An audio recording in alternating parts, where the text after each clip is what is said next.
This is Skye Townsend, and you know I got soul.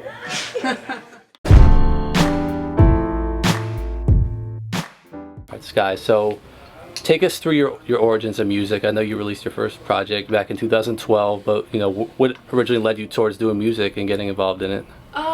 I mean, I always loved doing music. I loved to sing when I was really little, but I had no voice. It was just awful to hear me sing until I was like 13. And then I really decided that I wanted to make music with a purpose. I was like, you know, there's no point in making songs that are about nothing. And that made it very difficult for me when dealing with labels and meetings. And, you know, they were always overwhelmed that I had substance and that I was young. And so now that I'm 21, I really got to drop a project that I feel like I could talk about something without it being like, oh, she's a 14-year-old, you know, with lyrics. So yeah, I mean, my first project in 2012, you know, I kind of dove into the substance world and really got to see how people receive my messages. But now I think that really nothing's off limits and I can really just be as honest as I want to be. And this new project you have out, Rocking Chairs? Yes. Just talk a little bit about it and how it all came together. Rocking Chairs tells the story of finding the person that you want to be with when you're young. And it talks about, like, what is it like if you find the love of your life when you're young, but you want to make it to being old in rocking chairs and looking at the sunset together. And so what is that journey like, and how do you know, not mess it up in the meantime, and what are some of the struggles and the bumps in the road when you are in love and you're young. But overall, it's a very positive project. I think there's enough negativity out there as far as relationships. Songs are just all about bragging about playing people and having side chicks and whatever, and I think that this generation needs to listen to something positive, because it's very easy to get brainwashed into thinking that, you know, you're never going to get the love that you deserve and everything's going to always be negative, and, you know, side chicks and all that is normal. It's not. Right. Now sonically on the project, what were some of your biggest influences? Influence-wise, I mean, it ranged from jazz, Ella Fitzgerald, Billie Holiday, to Selena Johnson, Deborah Cox, Des'ree inspired a lot of the records, Beyonce, Phil Collins. I mean, the influences are kind of all over the place, but you can kind of fill out, you know, different people in different records and kind of feel their presence. On some of the records, you also had a couple tones of like a Lauryn Hill or Yes. Jill Scott. How did I forget Jill Scott? Yes. You've and mainly because you've added spoken word in some of your music. Can you describe, you know, how that feels to, you know, gel the two together and put something fresh out?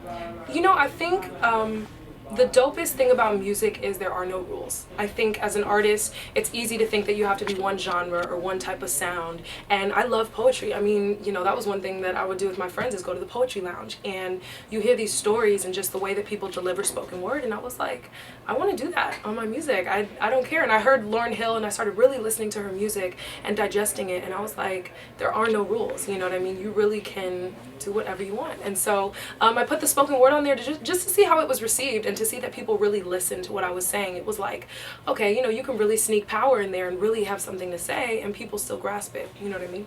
So you kind of shoot to have different elements in your project, from vomit and so forth. What can we expect in some of your new work as far as introducing new elements? You know, I think I had a really hard time figuring out who I was as an artist, because I had so many influences. And you know, I think now it has a lot of world music into it. I think there's a lot of drums that you've never heard before, and I try to kind of step outside of the box music-wise, but stay true to myself, you know, lyrically and vocally. But I think you're going to just hear a lot of instruments. I mean, a lot of saxophone, a lot of guitar, just a lot of live instrumentation. And I think a lot of people, you know, are so stuck on making beats on the computer that you really don't hear a guitarist come in and record anything anymore. So a lot of beautiful music breaks and just, you know, stuff that you can relate to. I really believe in telling your story honestly and just really sharing what you've been through. So you've been involved in acting as well, so how are you balancing acting and singing right now? I mean, I'm in the process of pitching some shows right now. Of course, I go on auditions and all of that. But I mean, it's funny, I just kind of do videos on the side and just let that kind of sizzle, and it kind of keeps people a little entertained on the acting side. But I'm just waiting for the right project to come along. I think I have to be picky. I don't just want to do anything just for work. I don't believe in doing that, especially the roles for black actresses right now are... So I'd rather not do it for the check and be miserable with what I just did, and wait it out for the right opportunity. So, you know, earlier you mentioned being a little bit discouraged by the current sound of music and R&B and the lyrical content and what some of the labels are putting out. So do you see yourself signing with a label at some point in the future, or would you like to continue on the journey you're on? I mean, I'm not really, you know, stressed to be signed to a label. I think something would really have to be presented to me that made sense, and somebody who was really willing to work with me as far as my vision. But I'm not willing to just do whatever's handed to me just to do it. So label eventually in the future, but as far as right now, that's not like my number one plan, is to just sign to a label as soon as I can. As far as your new work and, Yes. and past work, you've worked with Karina. Yes. And on the Vomit EP. Yes. Any more collaborations we should be looking out for?